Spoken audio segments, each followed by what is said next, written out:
చేస్తున్నావు? కష్టపడి ఆటో కాగితాలు పెట్టి ఫోన్ కొనిస్తే ఫోను డబ్బా ఫోనా? నీ సంతోషం కోసం కొన్నానే ఫోను. ఇప్పటి వరకు మా అమ్మ కూడా నా మీద చెయ్యలే.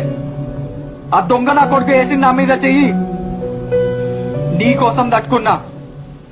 ఇప్పుడు అన్నావు చూడు మాట, ఆ మాట నేను తట్టుకోలేకపోతున్నా. మన స్కూల్లో 100 మంది అమ్మాయిలుంటే నీది 100వ ప్లేసే. నేను ప్రేమించిన కాబట్టి నీకు విలువ. ఎవడో ముఖం మీద బట్టలు ఫోన్లు ఇసిరి దొబ్బితే వచ్చిన సోక్త రెచ్చిపోతున్నాను. నేను లేకపోతే నీ బ్రతుకి విలువ లేదు, సంతోషం లేదు, ఏం లేదు. ప్రతిదీ నేనే ఇచ్చిన నీకు. ఏందే నువ్వు అందంగా ఉన్నావా?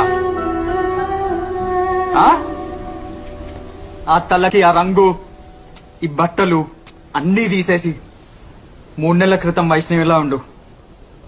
బీది కుక్క కూడా చూడదు. పైన కింద ఎత్తేస్తే అందరు బాగుంటారే. అందంగా ఉన్నావు అంట. అందంగా కాదు, లంచున్నావు. అవును, నా కళ్ళనే కనిపిస్తున్నావు. అప్పుడు నేను చూసేటప్పుడు నాకు తెలియకుండానే ఏదో ప్రేమ, సంతోషం అనిపిస్తుండేనే. ఇప్పుడు చూడు, వెళ్ళి ఎవరితో నన్ను పడుకో. మీ అమ్మకి డబ్బా ఫోన్లు కాదు, కార్ కొనుక్కోవచ్చు. పో పో. ఇంకోసారి నోరు లేచిందనుకో కష్టం.